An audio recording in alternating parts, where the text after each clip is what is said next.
So CrossFit's given us another example of poor communication. Let's get into it.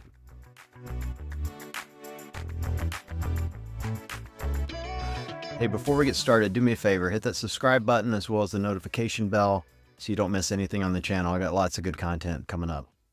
So 4 days ago, my buddy Sean Woodland announced he was not retained by the CrossFit Games for the 2024 event in Fort Worth. And to say that everyone in this community was shocked is an understatement. Sean has been the iconic voice in this sport for over 12 years now. I don't think there's been an important or dramatic event or moment that's happened in the sport that he wasn't there for. I can't even think of a moment of someone winning or being on the podium that his voice isn't behind it. And those of us that are friends to him, when he texts us, I actually read his text in his voice, which is fun for me. He's that iconic in the sport. I think as a community, we were flabbergasted that it happened, but we know that change is a part of life, right? We continue to grow and evolve, and we know that these things are going to happen. But I think it's the details in this specific situation that really speak to a much larger problem within CrossFit. So when Sean released his post 4 days ago, he mentioned in that post that those that were not invited were not notified in advance. Now, we know these media jobs, they're all outsourced, and every year there's a chance that you're not going to be invited. That's just part of the gig. But it's really different when you're quite literally the voice of the sport. Sean is to CrossFit what Howard Cosell was to wide world of sports, or you can think of John Madden to football. Like, he's the voice that you heard consistently calling the winners year in and year out. So you think it would stand to reason that at a minimum you'd get a courtesy call to explain why the company's going in a different direction.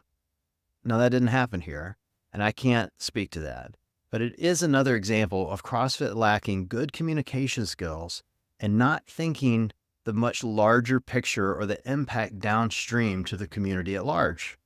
In my opinion, what it does is it points out a few really huge flaws that CrossFit has as an organization. First, great organizations always have firmly established processes in place that allow for clear communication, and they take into account both the economic and the reputational impact to the business. In this case, the reputational impact really being the much bigger one than the financial piece, in my opinion. In any event, it's clear that CrossFit really has neither of these. They failed to notify or consult with those that were impacted, and they didn't control the messaging at all. It wouldn't have been difficult, time-consuming, or even expensive to notify those first who were not going to be retained, and then put together a press release thanking them for their decade of work, in this case, Sean's decade of work, and explaining why they were going in a different direction. Would people complain? Yeah, absolutely. That's what we do. But you'd be in control of your message and not leaving it to chance to the interpretation. And it's the interpretation here that's the problem. If you look at all the threads, the comment section, whether it was Reddit or Morning Chalk Up or even Sean's post on its own, the common denominator that everyone seems to be speculating at is that this was a financial decision. And regardless of whether that's true or not, that's going to erode confidence from affiliate owners already questioning the financial competence of this business after you raised affiliate fees on them earlier in the year. Second, this has all the hallmarks of someone who made a unilateral decision that was made with no thought to the consequences that were going to happen after that. Now, look, I could be completely wrong, and I'm guessing in a lot of this.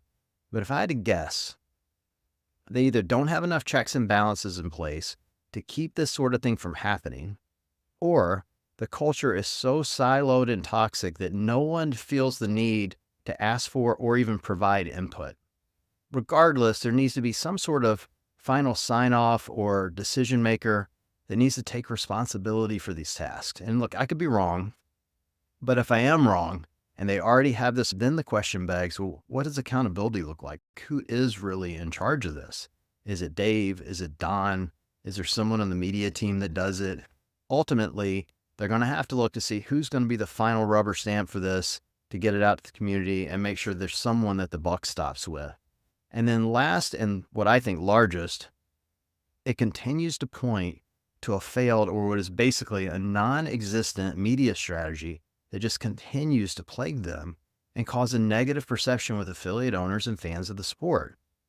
CrossFit has one of the largest media platforms, and anyone would be ecstatic to have what they have. They have almost 3 million subscribers on YouTube. They have over 3 million on Instagram, over 7 million on Facebook. That's not even counting Twitter and their podcast channels. The fact that they don't use these tools to control their narrative and communicate to the community at large can almost be considered malpractice. So the thing that everyone should be thinking about is, how is this fixable? How do they fix it? I believe what they need to do is actively engage in the media that they have, and not just in the affiliate town halls. You can't expect the affiliate owners to take this message out to the community at large. And I think you have to recognize that the community at large is far bigger than the affiliates. You have the 3 million active CrossFitters and the 13,000 affiliates, but you have to recognize the fact that millions of CrossFitters have come and gone over the years that still actively engage in this sport, and they need to hear from you. You need a face or a voice that people trust. Like, I would recommend someone like Nicole Carroll, and it doesn't need to be Nicole necessarily, but it needs to be someone that people understand. They know they've been a part of the organization for a long time. They're easy to talk to. Like in Nicole's case, she's super fun and engaging, and people love her.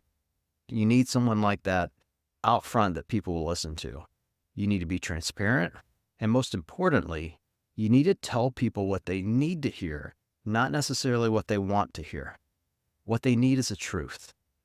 This is a community that's been built on self-improvement and change for decades. I guarantee you, everyone in this community can handle the truth, but they shouldn't be expected to continue to handle silence and uncertainty.